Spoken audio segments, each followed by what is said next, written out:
Good morning and welcome back to Coffee and Headlines, where we take a look at headlines from our city, our state, and our country, along with all kinds of information that helps us connect with our city, Puerto Vallarta, our culture, and our surroundings as a community of English-speaking locals.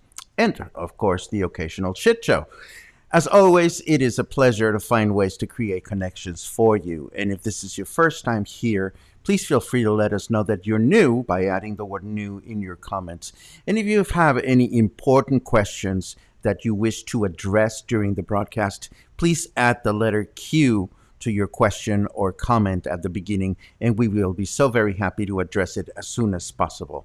Today is Friday, April 30th, and there is a lot of news to be shared. I think we have 9 items today. Yes, there's 9 news items. We have a couple of readers' comments from yesterday that I'd like to bring up. I have some closure to share with the incident at Bonito Kitchen and some personal reflections that I would also like to share with you with your permission. So this is going to be a packed broadcast. Let's get it started.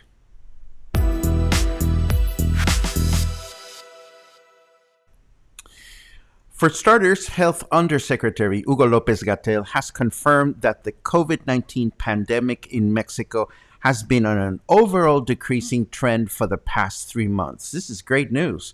Needless to say, he was quick to emphasize that the pandemic is far from over and we should continue to be mindful of the current sanitary guidelines.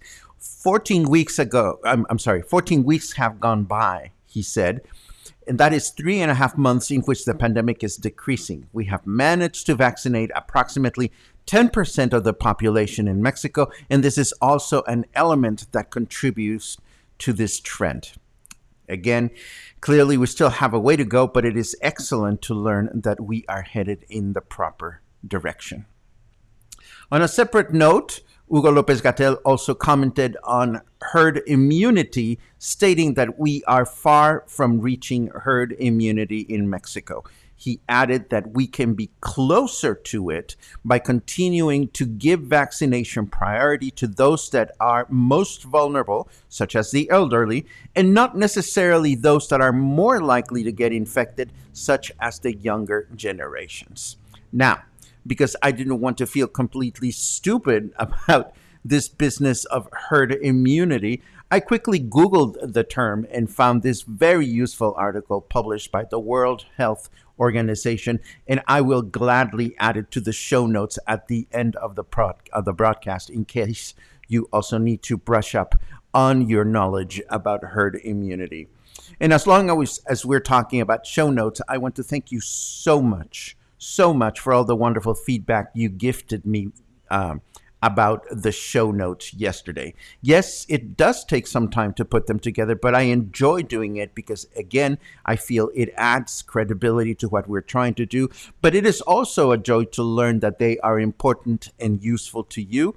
That totally makes my day. And please know that show notes are not going to be going away. Before we move on to the next headline, I also want to acknowledge one of the questions that I saw on the show yesterday.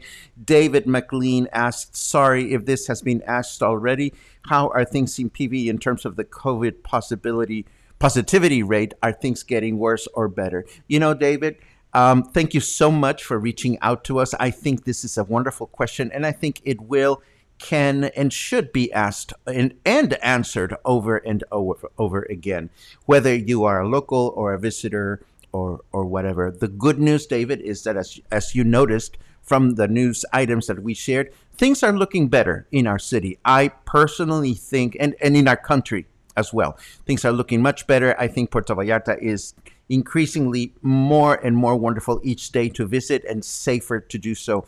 That said, we can never be too careful. I personally do feel that we're going to enter a complicated place in which some of the people that are already vaccinated will feel like, well, maybe we don't have to follow the guidelines, and not following the guidelines in public places could send the wrong message to those people that should still follow the guidelines. The bottom line is that we're all traveling through unknown territory.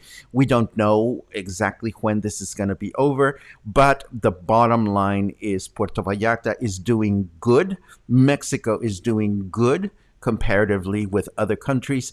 And rest assured that as long as you're careful, if you're planning to come back or visit, you will be fine as long as you stick to the guidelines, which we know what they are. We maintain safe distance. We wear face masks out and about. And if we have no business being out there, why not enjoy the comfort of our environment if it is possible? Moving on with our headlines. Yesterday, we reported on the smooth vaccination process of remaining seniors at the Ixtapa Dome, and I was so very happy to read in the comments that at least one of you had no problems heading out there and taking care of it and taking care of yourselves. Now we learn that vaccination of local teachers and school workers is also moving forward quite smoothly, with 1,434 doses already applied on the first day. And by the end of the week, it is expected that almost 10,000 teachers and school workers from Puerto Vallarta and surrounding municipalities will receive the vaccine. And of course, if you are between the ages of 50 and 59, like I am, I truly hope you were able to successfully pre-register for your vaccine. I was able to get in without a problem a couple of days ago, and now I look forward to my tiny little prick when the time is right for me. And speaking of tiny little pricks, I also want to let you know that Zoe Robledo, director of the Mexican Social Security Institute, or IMSS, announced the arrival of 585,000 Pfizer vaccines yesterday, and that between yesterday and today, Mexico will receive a total of 10,659,000 Pfizer vaccines. In addition, we are expecting 800,000 Sputnik 5 and 488,000 CanSino vaccines by the time this week is over. Of course, we don't have any specific details as yet as to where all these vaccines will be distributed or how vaccination of those that are age 50 to 59 will be handled locally, but I can almost smell the news, and I will share the update as soon as the headlines are published. Again, the government has announced that vaccination for those of us that are between 50 and 59 will begin at the beginning of May, which is right around the corner. Two sad notes that we want to share today. First of all, and despite the fact that the state of Nayarit successfully handled their teacher vaccination, the date in which Nayarit students will resume classes is still up in the air. It's still uncertain, as the state is presently in the yellow as far as the national COVID-19 stoplight is concerned. But the state education secretary is hopeful that classes in Nayarit will be resumed by the month of August. Lastly, on another sad note, we mourn yesterday's passing of Luis Reyes Brambila, who founded Vallarta Opina, a local Spanish newspaper, back in May of 1978. He was 73 years of age. He also founded the English daily Vallarta Today in 1994, which is no longer in print, and the Riviera Nayarit Opina in 2012. A very successful, prominent local businessman, and who had been in the hospital, and now he leaves an important legacy. But we are very, very sad to report his passing. Let us switch over to the weather forecast quite quickly, and then we have a couple of extra news items that I'd like to share.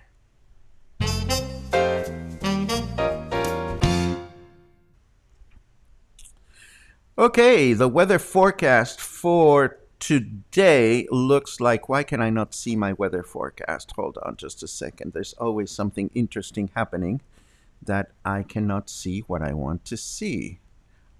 Ah, there we go. Oh, the weather forecast is acting funny, but I can tell you that the weather for today is humid and partly cloudy, with a high temperature of 30, low temperature of 20. And I'm getting a message from my computer that carrot weather is being non-responsive. So maybe I will not be able to tell you the weather forecast for the rest of the weekend. It seems like the snarky weather forecast is being particularly snarky today. So I will not be able to give you the rest of the weekend weather forecast. Hopefully I'll be able to provide you with a better update tomorrow, or maybe the weather will recover from this moment of stage panic that it seems to be going on. Let's see what else we have. Yes, we do have this other item that I want to share. A study published by a company called Journey Digital found that 65% of Mexicans plan to go on a trip within the next 6 months, with 41% expecting to visit family or friends, 12% traveling for work or study, and 5% traveling for emergencies. Now, how one knows ahead of time that they will be needing to travel for an emergency is a mystery to me. But it's at least nice to know that of those people that are hoping to travel and to visit family and friends, over half are looking forward to visiting a beach destination such as Puerto Vallarta. So this is good news for local tourism. I am so very happy that things are continuing to improve. And finally, and I didn't even show you the headline that I was supposed to show you. That's not a good thing to do. This was the headline for the news item on Mexicans that are planning to travel. My bad. And lastly, I want you to know that SEAPAL has been busy making improvements in El Centro and in Emiliano Zapata. And now we learn that starting yesterday, a stretch of Venustiano Carranza between Insurgentes and Constitucion will remain closed until May 1st. So please be mindful as you're out and about, particularly if you're driving in Colonia Emiliano Zapata. Also, the improvements being made along Francisco Medina Asensio next to the estuary El Salado will continue until May 7. Now, before we wrap things up, I have a couple of things that I want to share with you, rather a handful of thoughts.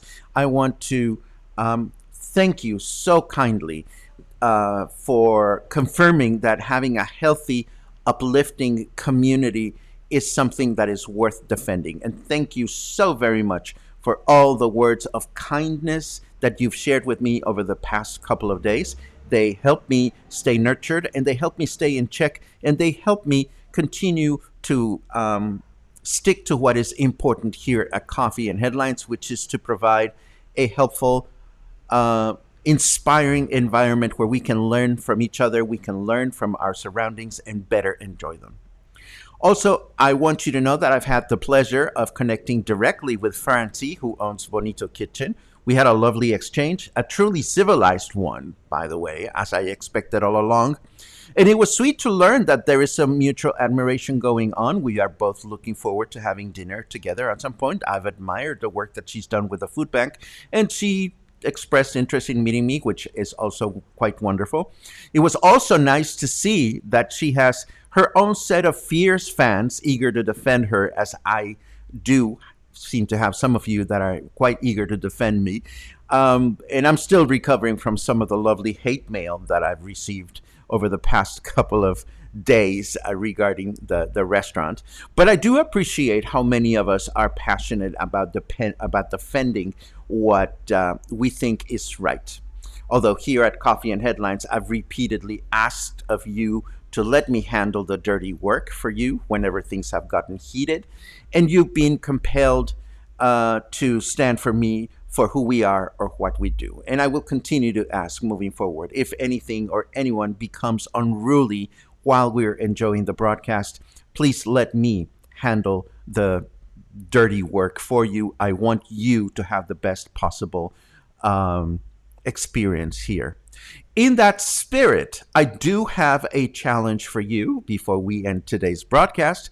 I'm going to put some words on the screen and I'm going to ask you to not react to them, not comment, not react to them. Instead, I'm going to dare you, in fact, I'm going to invite you to reflect on something.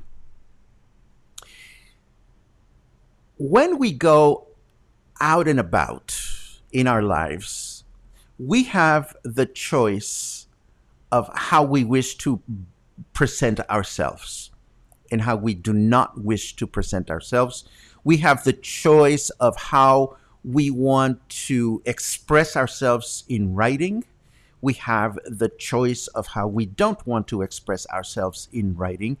We have the choice of how we wish to be thought of by other people. You know, we choose how people will think of us based on the choices that we make on how we write to one another, how we comment on one another. And that choice is something that we can make on a daily basis. You know, we choose how kind we want to be. We choose how thoughtful we want to be.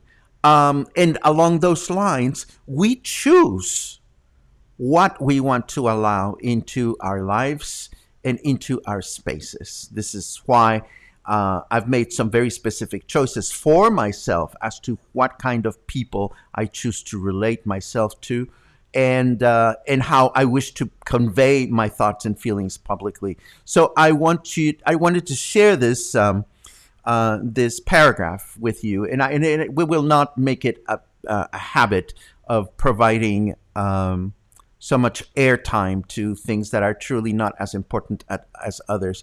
But, just read along this and you ask yourselves, how do you want to comment on social media? How do you want to side with things that you agree or disagree with or disagree with? And just, how do you want to carry yourselves in this very challenging time?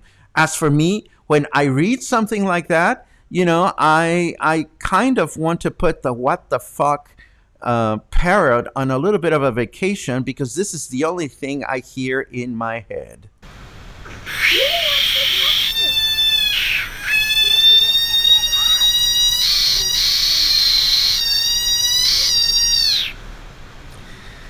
So yes, we have adopted a new pet. The one that we're going to use for every time we hear somebody screech or otherwise carry on in an unpleasant manner. We will not allow that here. No worries.